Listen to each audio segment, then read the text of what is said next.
Good morning students. Welcome to Malayalam class Standard 4. ഇന്ന് നമ്മൾ എല്ല് മുറിയെ പണി ചെയ്താലെന്ന കഥയാണ് പഠിക്കാൻ പോകുന്നത്.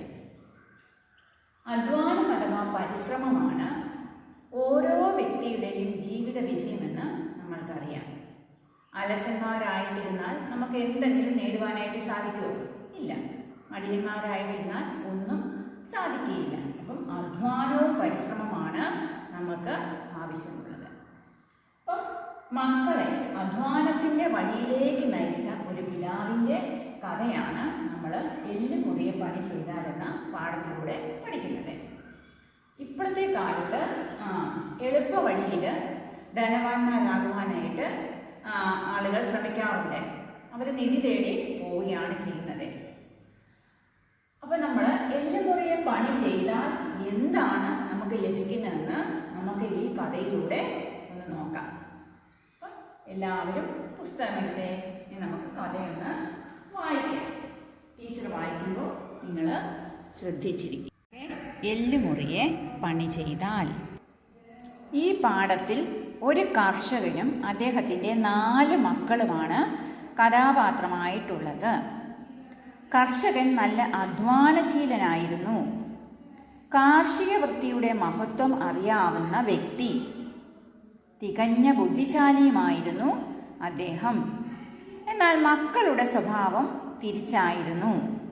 അവർ അലസരായിരുന്നു. അധ്വാനിക്കുന്നത് അവർക്ക് ഇഷ്ടമല്ലായിരുന്നു. പിതാവ് അധ്വാനിച്ചത് തിന്നുക മാത്രമായിരുന്നു അവർ ചെയ്തിരുന്നത്. അപ്പം നമുക്ക് കർഷകൻ്റെയും മക്കളുടെയും സ്വഭാവ സവിശേഷതകൾ എല്ല് മുറിയെ പണി ചെയ്താൽ എന്ന പാഠത്തിലൂടെ ഒന്ന് നോക്കാം. എല്ലാവരും പുസ്തകം എടുത്തേ.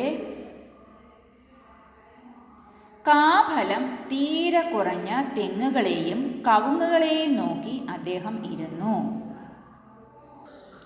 ആവശ്യത്തിന് വെട്ടും കിളയും ചെന്നില്ലെങ്കിൽ ഭൂമി എങ്ങനെ ഫലസമൃദ്ധമാകും?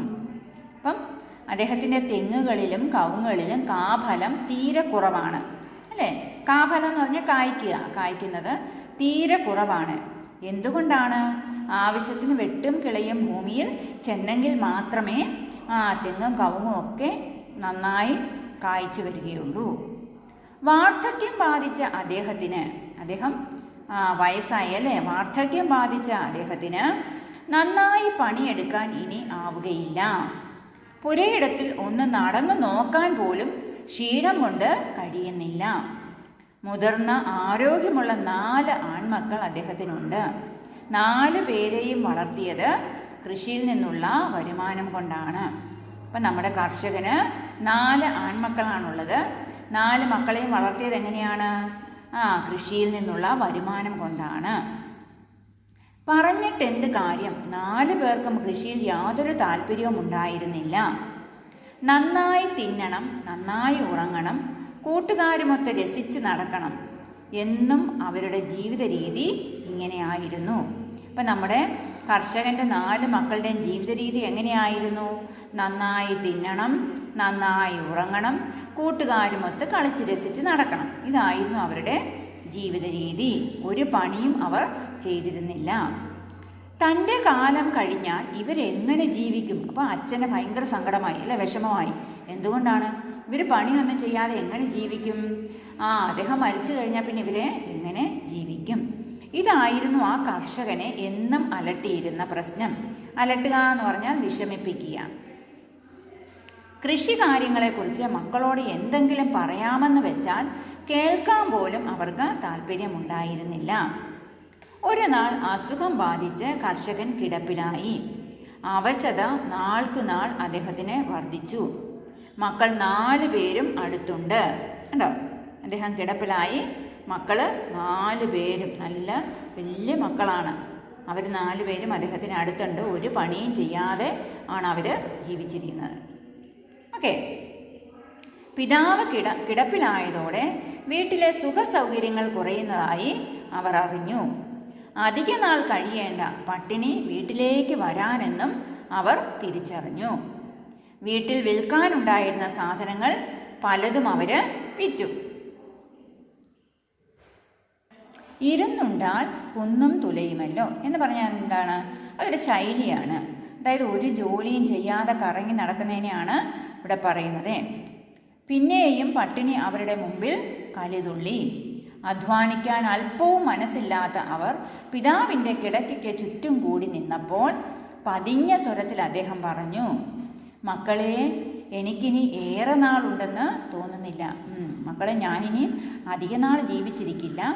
ഞാൻ മരിച്ചാൽ പിന്നെ നിങ്ങൾ എങ്ങനെ ജീവിക്കും? ജീവിക്കാൻ വേണ്ടത് ഞാൻ പറഞ്ഞു തന്നു, അതൊന്നും നിങ്ങൾ ചെവിക്കൊണ്ടില്ല. പറമ്പിൽ പണിയെടുക്കാൻ നിങ്ങൾക്കറിയില്ല. അതുകൊണ്ട് നമ്മുടെ പറമ്പിൽ നിങ്ങൾക്കായി ഞാനൊരു നിധി കുഴിച്ചിട്ടുണ്ട്. അപ്പം നിങ്ങൾക്ക് പണി ചെയ്യാനൊന്നും അറിയത്തില്ലാത്തതുകൊണ്ട് നിങ്ങൾ എങ്ങനെ ജീവിക്കും? അതിനുവേണ്ടി നിങ്ങൾക്ക് നമ്മുടെ പറമ്പിൽ ഞാനൊരു നിധി കുഴിച്ചിട്ടിട്ടുണ്ട്. ഞാൻ മരിച്ചാലും നിങ്ങൾ ജോലി എടുക്കാതെ ജീവിക്കണമല്ലോ. എന്നാൽ പറമ്പിൽ എവിടെയാണെന്ന് ഞാൻ മറന്നുപോയി. നിങ്ങൾ ആ നിധി കണ്ടെടുക്കുക. അത് വിറ്റാൽ കിട്ടുന്ന പണം കൊണ്ട് 100 കൊല്ലം നിങ്ങൾക്ക് രസിച്ച് ജീവിക്കാം. ഈ നിധി കണ്ടെടുക്കുകയാണെങ്കിൽ അത് വിറ്റ് നിങ്ങൾക്ക് 100 കൊല്ലം ഒരു പണിയും ചെയ്യാതെ ജീവിക്കാൻ പറ്റും. ഇനി സമയം കളയണ്ട, എത്രയും വേഗം നിധി എടുക്കുക.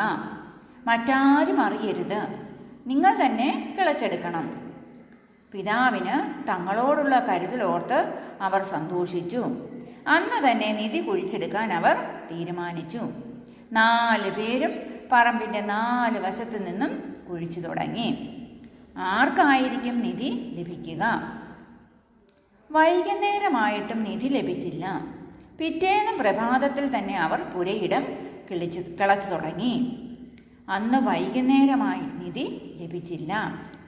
ജോലി ചെയ്ത് ശീലമില്ലാത്ത അവർ തളർന്നു. കൈവെള്ളകൾ പൊട്ടി, ശരീരം ചൂടേറ്റ് കറുത്തു. നല്ല വിശപ്പും ദാഹവും ഉണ്ടായി. കണ്ടോ, അവർ കളയ്ക്കുന്നത് കണ്ടോ? 4 പേരും കളച്ച് നിധി തപ്പുകയാണ്. ദിവസങ്ങൾ കഴിഞ്ഞു. പറമ്പ് മുഴുവൻ കിളച്ച് തീരാറായി. ഇതുവരെയും നിധി ലഭിച്ചില്ല. അവർ പിതാവിനോട് പല പ്രാവശ്യം ചോദിച്ചു.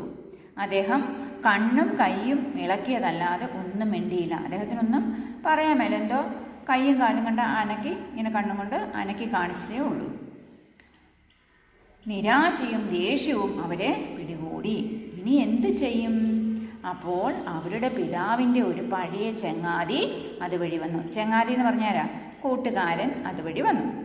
രോഗിയായ മിത്രത്തെ കണ്ടിട്ടിറങ്ങുമ്പോൾ അദ്ദേഹം പറഞ്ഞു, കൊള്ളാം, മിടുക്കന്മാർ, പറമ്പൊക്കെ നന്നായി കിളച്ചിരിക്കുകയാണല്ലോ. ഇനി ആവശ്യത്തിനുള്ള വളവും ചേർത്താൽ മതി.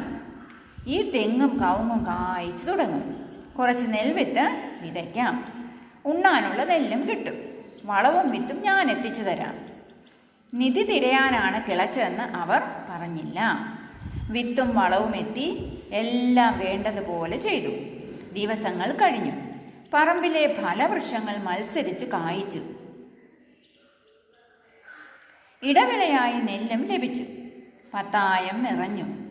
ഇതുവരെ ആ പറമ്പിൽ നിന്നും അത്രയും വരുമാനമുണ്ടായിട്ടില്ല. അവർക്ക് മനസ്സിലായി, ഇതാണ് അച്ഛൻ പറഞ്ഞ നിധി. അപ്പം മണ്ണിൽ നിന്നും കിട്ടുന്ന നിധി അധ്വാനത്തിൻ്റെ ഫലമാണെന്ന് ഈ 4 പേർക്കും മനസ്സിലായി. പത്തായത്തിൽ നെല്ല് നിറച്ച അന്ന് സന്ധ്യയ്ക്ക് കിടക്കയിൽ എഴുന്നേറ്റിരിക്കുന്ന പിതാവിനെയാണ് അവർ കണ്ടത്. പുഞ്ചിരിച്ചുകൊണ്ട് പിതാവ് പറഞ്ഞു, മക്കളെ, എല്ലുമുറിയെ പണി ചെയ്താൽ പല്ലുമുറിയെ തിന്നാം. അവർ 4 പേരും അച്ഛൻ്റെ വാക്കുകൾ തലകുലുക്കി സമ്മതിച്ചു. ആ വീട്ടിൽ അന്ന് വസന്തം പൂത്തുലഞ്ഞു. അപ്പം ഇതിൽ നിന്ന് നമുക്ക് എന്താ മനസ്സിലായത്? നന്നായി അധ്വാനത്തിൻ്റെ മഹത്വം എന്താണെന്ന് മനസ്സിലാക്കുവാൻ പറ്റി. അപ്പം എല്ലുമുറിയെ പണി ചെയ്താൽ പല്ലുമുറിയെ തിന്നാൻ സാധിക്കുമെന്ന് മനസ്സിലായി. അപ്പം അധ്വാനം എന്ന് പറയുന്നത് അഭിമാനമാണല്ലേ. ഓരോ വ്യക്തിയും ആ വ്യക്തിയുടെയും അധ്വാനം എന്താണ്? കുടുംബത്തിൻ്റെയും ഒക്കെ ശ്രേയസ്സിന് കാരണമാകുന്നു. ഓക്കെ, അപ്പോൾ ഈ കഥ നിങ്ങൾക്ക് ഇഷ്ടപ്പെട്ടോ? ഇനി നമുക്ക് ഇതിൻ്റെ ബാക്കി ഭാഗം നമുക്ക് അടുത്ത ക്ലാസ്സിൽ പഠിക്കാം. ഓക്കെ.